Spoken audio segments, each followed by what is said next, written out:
ठाकुर, हमारे किस पाप की सजा आप इस छोटे बच्चे को दे रहे हैं? ठाकुर, उसकी हंसी वापस लौटा दो। ठाकुर, मैं रोज आंधी पानी सर्दी में पैदल चलकर आपके मंदिर में पूजा करने आऊंगी, लौटा दीजिए। क्या राम का बुखार अभी कम नहीं हुआ? नहीं, तब से जल पट्टी लगा रही हूँ, लेकिन बुखार कम होने का नाम ही नहीं ले रहा है। हाँ जी, अब वैद्य बाबू के पास गए थे, उन्होंने क्या कहा? वो और क्या कहेंगे, सब सुनकर बोले राम को लेकर पास के गांव में जाने के लिए। वहाँ एक बड़े वैद्य है, उनके दिखाने के लिए। इस गांव में कोई इसकी बीमारी समझ नहीं पा रहा है, और समझ नहीं पाएगा तो कैसे इलाज करेगा? दूसरे गांव में जाकर इलाज करवाएंगे? अरे बाप रे, ये तो बहुत महंगा काम है। मैं कह रही हूँ, आप राम के शरीर की सारी बातें बताए थे ना? बोलो ना, सब ठीक से बताए थे ना? सुनो बहू, तुम उसकी माँ हो, तुम्हें चिंता हो रही है, मैं समझ रहा हूँ, लेकिन मैं भी तो उसका बाप हूँ। क्या मुझे कम चिंता हो रही है? आज एक हफ्ते से बुखार में पड़ा है, बिस्तर से उठ नहीं पा रहा है। मैंने उसके सारी बातें वैद्य बाबू को बताया है, और उन्होंने फिर भी अपनी तरफ से कम कोशिश नहीं किया है। बार बार दवाई बदल बदल कर दिया है, लेकिन राम के मामले में कुछ भी नहीं काम कर रहा है, इसलिए उन्होंने हाथ खड़ा कर दिया है। लेकिन दूसरे गांव में जाकर इलाज करवाने का इतना खर्च हम कैसे उठाएंगे? कुछ सोचा है? हाँ, एक ही उपाय है, महाजन से उधार लेना। उसका तो बहुत ब्याज है, चुकाएंगे कैसे? मैं सोच रहा हूँ राम किंकर बाबू से उधार लूं। वो महाजन होने के बावजूद अच्छे आदमी है, तारिणी खुरू जैसे कमीना महाजन नहीं। हाँ, इस गांव में तो वो दो ही महाजन है, उनके अलावा और कहाँ जाएंगे? मैंने सोचा है कि कल सुबह ही राम किंकर बाबू के पास बात करने जाऊंगा। जी, सुबह सुबह निकल पड़ना, मेरा राम बहुत तकलीफ में है। सुनो रघु, मैंने तुम्हारी सारी समस्या सुनी। सच में मुझे राम के लिए बहुत बुरा लग रहा है। तुम जितना जल्दी हो सके ये पैसे लेकर पास के गांव में उसका इलाज करवाने चले जाओ। वो पैसे की कमी? हाँ, मैं तुम्हें पैसा का इंतजाम करवा दूंगा, चिंता मत करो। तुम्हें कोई ब्याज देना नहीं पड़ेगा, तुम सिर्फ असल धन वापस करना।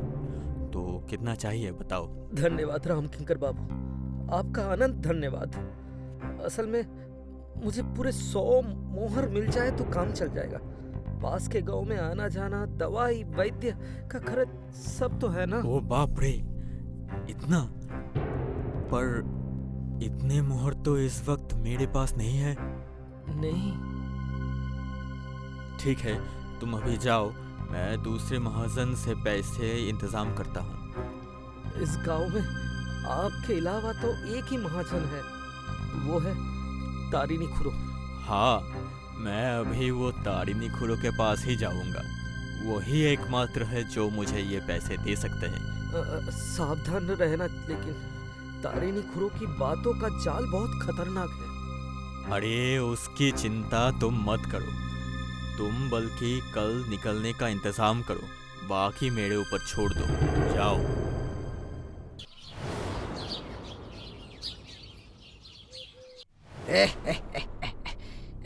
क्या राम किंकर, माँ लक्ष्मी अचानक एक साधारण भक्त के पास कैसे आ गया? ये बात ठीक से हजम नहीं हुई। छी छी तारिणी खुरो, ये क्या कह रहे हैं आप? आप मेरे गुरुजन हैं, मुझसे आपका अनुभव बहुत ज्यादा है। अगर मैं लक्ष्मी हूँ तो आप धन कुबेर है। रहने दो वो सब बेकार की बातें, किस लिए आए हो वो बताओ। आप राम को जानते हैं? कौन राम? राम, वो जो बच्चा है ना, पिछले साल बहुत बड़ा दुर्गा मूर्ति बनवाकर सबको हैरान कर दिया था। हाँ, याद आ गया। बोलो बोलो, क्या हुआ है?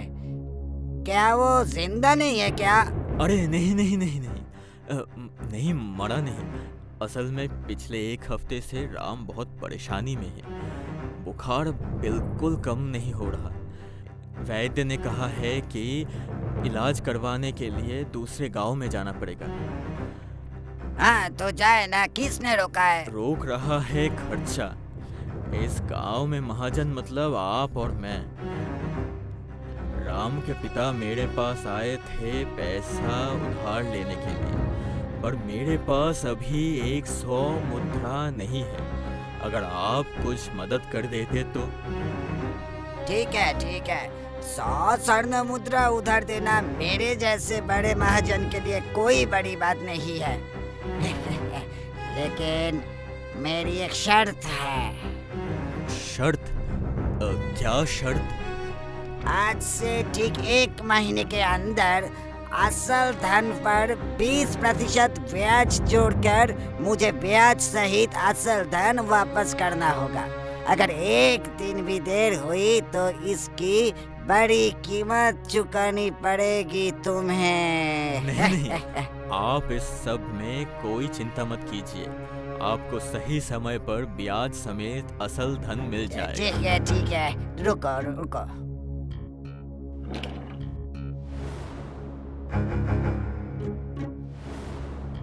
आप चिंता मत कीजिए, आपको सही समय पर आपका अमानत मिल जाएगा। और अगर नहीं मिला तो मैं तुम्हें पकड़ूंगा। मैं किसी राम के पिता को नहीं जानता। ठीक है, आप निश्चिंत रहिए। आज चलता हूँ।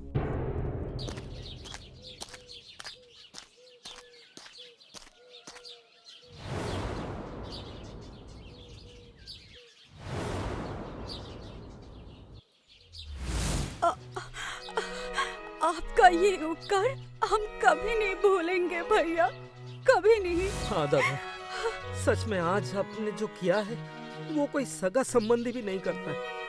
आप चिंता मत कीजिए, हम सही समय पर उधार वापस कर देंगे। नहीं, तुम लोग अभी ये सब बात मत सोचो। पहले जाओ राम को अच्छे से इलाज करवाओ। राम को ठीक करके तीनों एक साथ हंसते हंसते घर वापस आओ। अच्छा दादा, एक बार और बहुत बहुत धन्यवाद।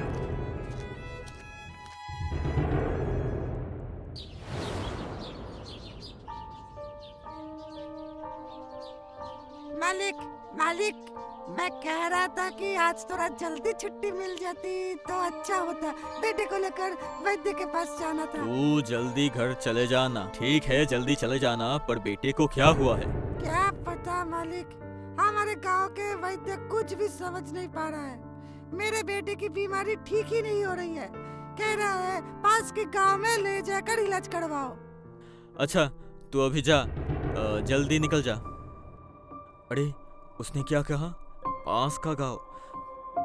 पास के गांव से याद आया, राम का क्या हाल है? वो तो पास के गांव में ही गया था इलाज करवाने। आज 1 महीना हो गया।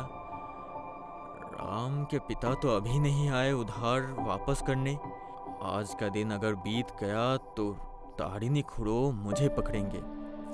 देखते हैं, शाम तक इंतजार कर लेते हैं।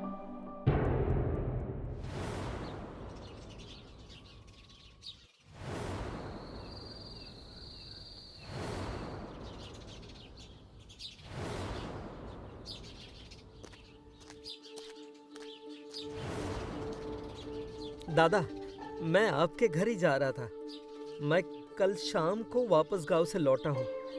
लौटते ही पहले मैंने आपके दफ्तर पे गया था, लेकिन जाकर देखा दफ्तर बंद है। अरे वो सब बातें बाद में होंगी, पहले बताओ राम कैसा है? वो पहले से बहुत अच्छा है दादा, फिर से अपने पैरों पर चल रहा है। सब आपकी मेहरबानी है। आपकी मेहरबानी से ही राम को ये दूसरा जीवन मिला है। छी छी छी, ये सब कहकर मुझे शर्मिंदा मत करो। दादा, ये लीजिए आपका उधार लिया हुआ धन, 100 मोहर पर 20% ब्याज। अच्छा, धन्यवाद। मैं अभी ये तारिणी खूड़ों के पास लेके जाता हूँ। अब चलता हूँ। ठीक है, अच्छा रहना। हाँ,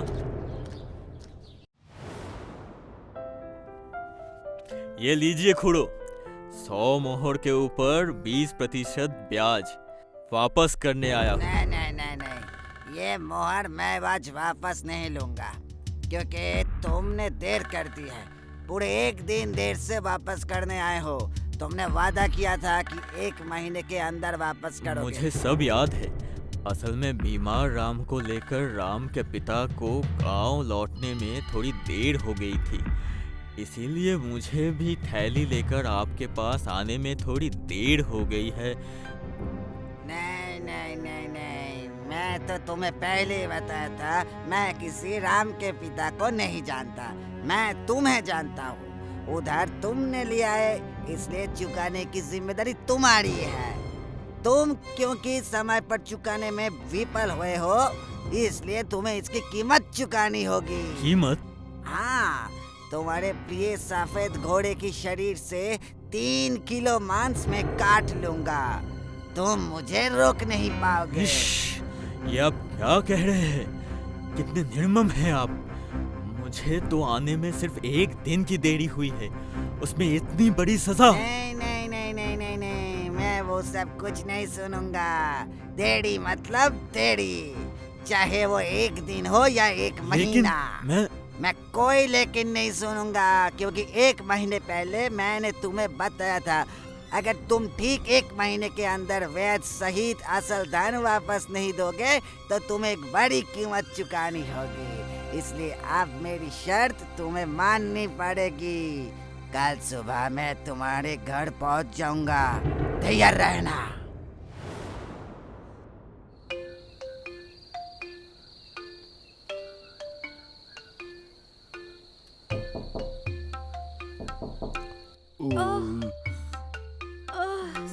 सुनो, अरे उठो जी, कोई बुला रहा है। इतनी रात को छोड़ के अलावा और कौन बुलाएगा? ये क्या कह रहे हो? चोर? हाँ, इसलिए दरवाजा ना खोलना ही अच्छा है। हम दरवाजा भी नहीं खोलेंगे और चोर अंदर आकर चोरी भी नहीं कर पाएगा। गणेश, गणेश। क्या जी?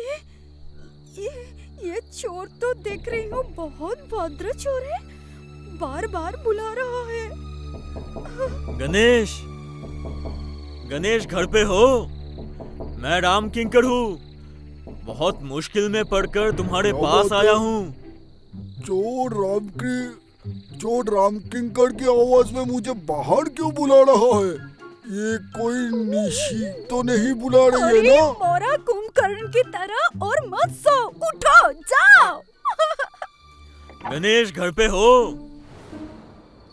गणेश, कुछ बुरा मत मानना, बहुत बेवक्त तुम्हें परेशान कर रहा हूँ, लेकिन मैं बहुत मुश्किल में हूँ। अरे सी, ऐसे मत बोलिए। आप गांव के विशेष महाजन हैं, आप सबको मुसीबत में मदद करते। आपकी किसी मुसीबत में अगर मैं मदद कर सकूं तो ये मेरा सौभाग्य है ना। गणेश, तुम तारिणी खुड़ो को जानते हो ना, और राम को? हाँ, तारिणी खुड़ो, जो आपकी तरह ही एक विशेष महाजन है। और राम मतलब हमारे मूर्ति बनाता है जो राम, उनकी बात कर रहे हैं ना? हाँ, असल में मैंने राम के इलाज के लिए तारिणी खुड़ो से कुछ मोहर उधार लिए थे। उन मोहरों से राम के पिता पास के गांव में राम को लेकर इलाज करने गए थे, लेकिन तारिणी खुड़ो की शर्त थी 1 महीने के अंदर मुझे असल धन वापस करना पड़ेगा ब्याज के साथ। लेकिन 1 महीना पूरा हो गया, लेकिन मैं जैसे ही आज मतलब 1 महीना 1 दिन पर उन्हें उधार वापस करने गया था, उन्होंने बोला कि वो सजा देंगे, वो मेरे सफेद घोड़े से 3 किलो मांस ले लेंगे। ये क्या कह रहे हैं आप? तारिणी खुड़ो का दिमाग खराब हो गया है क्या? हाँ? मैं नहीं जानता गणेश, मैं कुछ समझ नहीं पा रहा हूँ। वो कल सुबह मेरे घर आएंगे, मेरे घोड़े के शरीर से मांस काटने। अब तुम ही मुझे बचाओ गणेश। सुनिए, कल सुबह अगर आपके घर तारिणी खुड़ो आए तो उन्हें लेकर आप जमींदार बाबू के पास ले आना, मैं वहाँ रहूंगा। आप कुछ चिंता मत कीजिए, न्याय जरूर होगा। हाँ,